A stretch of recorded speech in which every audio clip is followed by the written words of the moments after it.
Hello అండి, welcome to my channel మన ఇంటి వంట. ఈరోజు టమాటా పచ్చడి, అలాగే వంకాయ కర్రీ, బీన్స్ వేపుడు.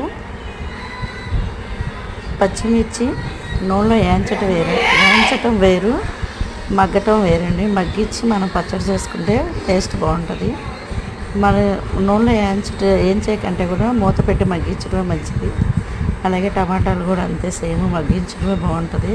పచ్చడి ఒకసారి మీరు కూడా అలా ట్రై చేయండి. నూనెలో వేయించే కంటే మనకి తొందరగా పని అయిపోయిద్దని చెప్పేసి నూనెలో వేయించుకుంటాము, కానీ మగ్గబెట్టుకుంటేనే పచ్చడి భలే టేస్ట్ వచ్చిందండి.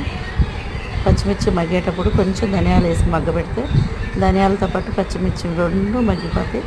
అలాగే టమాటాలు, చింతపండు కూడా మగ్గించుకొని పచ్చడి టేస్ట్, లాస్ట్కి ఉల్లిపాయ వేసుకొని పచ్చడి టేస్ట్ మారిపోతుంది. ఒకసారి ట్రై చేయండి. అలాగే నా వీడియో నచ్చితే లైక్ చేయండి, షేర్ చేయండి, సబ్స్క్రైబ్ చేసుకోండి. ప్లీజ్ సపోర్ట్ చేయండి.